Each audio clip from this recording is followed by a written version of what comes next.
Hello everyone students, आज का पहला टॉपिक है एवरेज वेलोसिटी।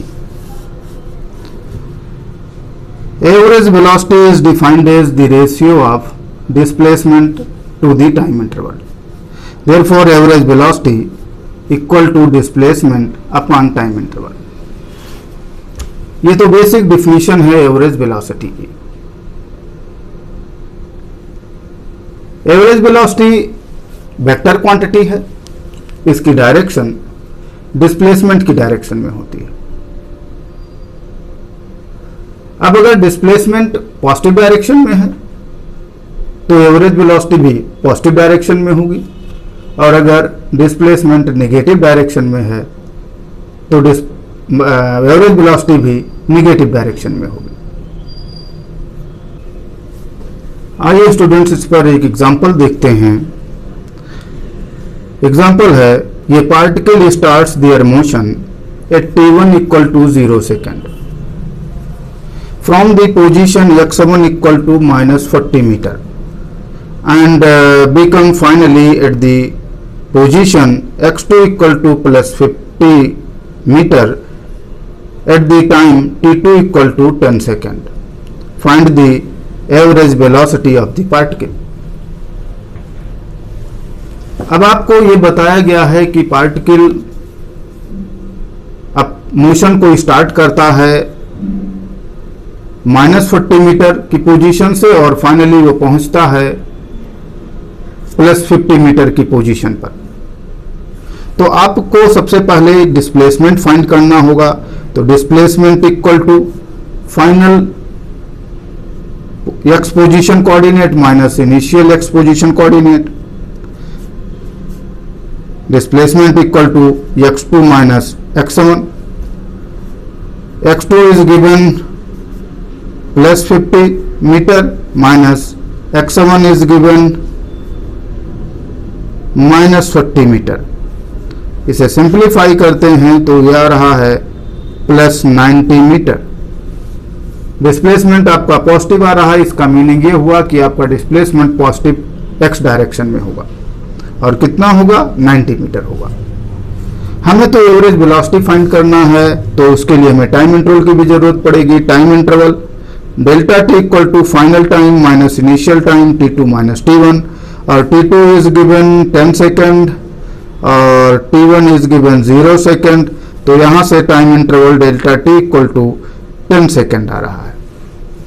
तो अब आप एवरेज वेलोसिटी फाइंड कर सकते हो। Average velocity equal to displacement upon time interval. Displacement is +90 and time interval is 10 second.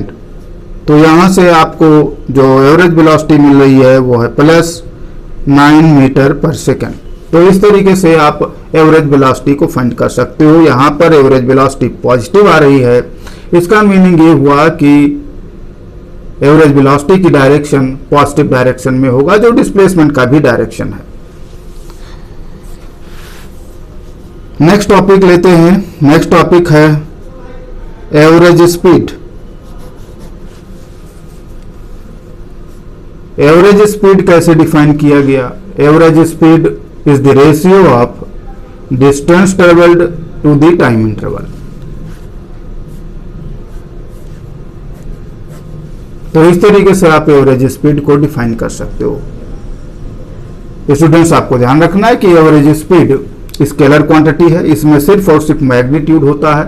ये सिर्फ ये रिप्रेजेंट करता है कि पार्टिकल कितना फास्ट मूव कर रहा है, लेकिन किस डायरेक्शन में मूव कर रहा है इसको ये रिप्रेजेंट नहीं करता है। स्टूडेंट्स, आइए इस पर एक एग्जांपल देखते हैं।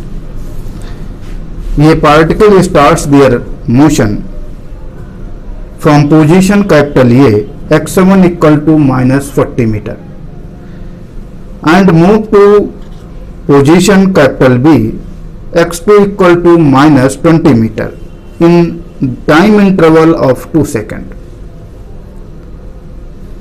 The particle returns from capital B and move to the position capital C. x3 equal to minus 50 meter. In next 3 seconds, the particle again return from C and finally move to the position capital D. x4 equal to plus 50 meter in next 5 seconds. Then find first part, average speed of the particle, second part, average velocity of the particle. आइए समझते हैं इसे। Particle पहले motion start करता है position capital ए से और वो मूव करके पोजीशन बी पर जाता है।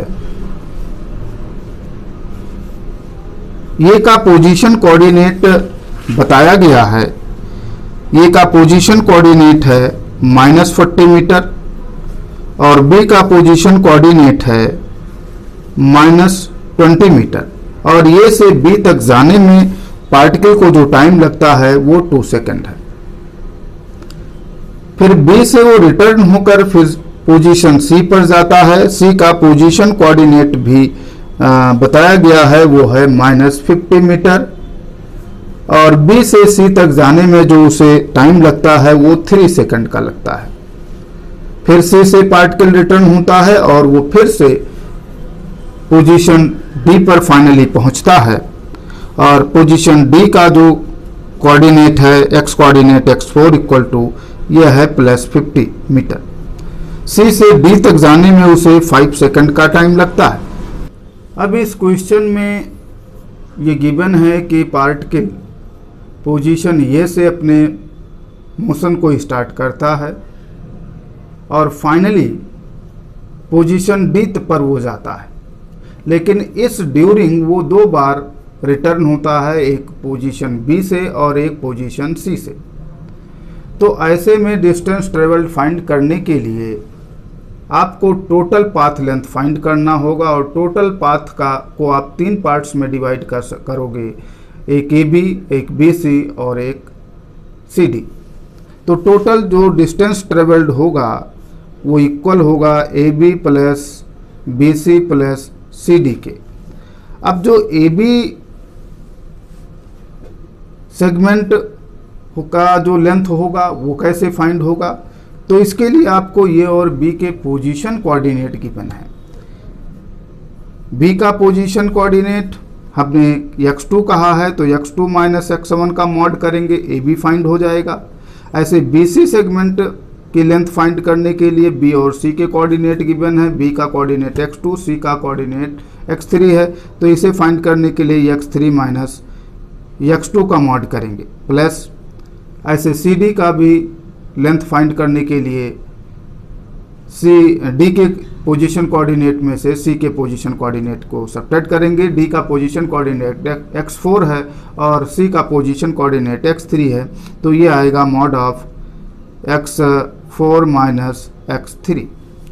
अब इसमें x1, x2, x3 इन सब की x1, x2, x3 और x4 इनकी वैल्यूज़ को अगर आप पुट करते हो तो इसे अगर आप सिंप्लीफाई करते हो तो यह आएगा। तो इसे सिंप्लीफाई करने पर जो डिस्टेंस ट्रेवल्ड आता है वो है 150 मीटर। टाइम इंटरवल फाइंड कर लेते हैं। तो टोटल टाइम इंटरवल अगर आप फाइंड करते हो तो ये से बी तक जाने में जो टाइम लगता है वो 2 सेकंड है, बी से सी तक जाने में जो टाइम लगता है वो 3 सेकंड है और सी से डी तक जाने में जो टाइम लगता है वो 5 सेकंड है। तो इसे ऐड करने पर ये जो टाइम इंटरवल है वो मिलता है, टोटल वो है 10 सेकंड। तो अब ऐसे में डिस्टेंस ट्रेवल्ड और टाइम इंटरवल का जो रेशियो होगा वही तो एवरेज स्पीड को रिप्रेजेंट करेगा।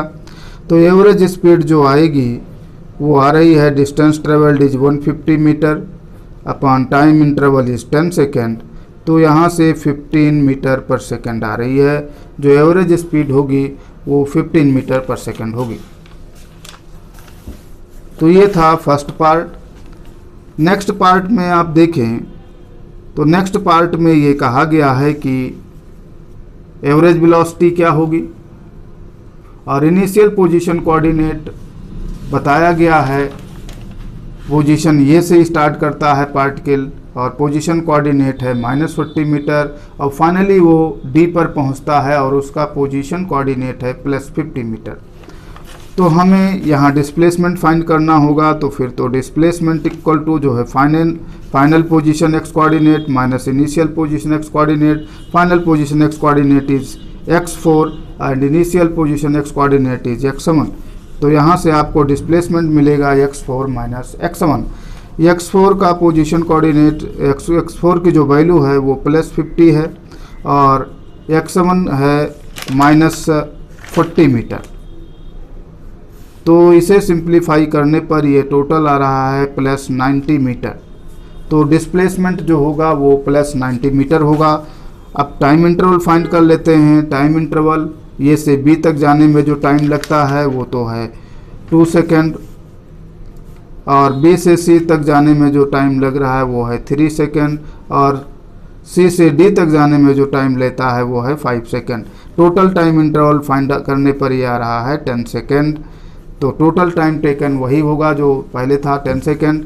अब एवरेज वेलोसिटी जैसा आप जानते हो डिस्प्लेसमेंट अपॉन टाइम इंटरवल होता है। तो डिस्प्लेसमेंट हमें फाइंड हो चुका है +90 और टाइम इंटरवल आ रहा है 10 सेकेंड। तो इसे डिवाइड करने पर एवरेज वेलोसिटी आपको फाइंड हो रही है, वो है 9 मीटर पर सेकेंड प्लस में, यानी एवरेज वेलोसिटी पॉजिटिव डायरेक्शन में होगी और 9 मीटर पर सेकेंड होगी। स्टूडेंट्स एक बहुत इंपॉर्टेंट पॉइंट यहाँ से निकल कर आ रहा है कि इस केस में आप देखें तो एवरेज जो स्पीड आ रही थी वो एवरेज स्पीड की जो वैल्यू थी वो 15 मीटर पर सेकंड आ रही थी, लेकिन एवरेज वेलोसिटी जब हमने सॉल्व किया तो वो +9 मीटर पर सेकंड आ रही है। इसका मैग्नीट्यूड 9 मीटर पर सेकंड है जो एवरेज स्पीड से कम है। तो आप एक बात को यहाँ आपको ये ध्यान रखना है कि एवरेज वेलोसिटी जो होती है उसका मैग्नीट्यूड कम होगा एवरेज स्पीड से। अब क्या ये हमेशा ऐसा ही होगा कि एवरेज स्पीड ज़्यादा होगा एवरेज वेलोसिटी के मैग्नीट्यूड से? क्या ये हमेशा होगा? नहीं, ऐसा नहीं है, हमेशा नहीं होता।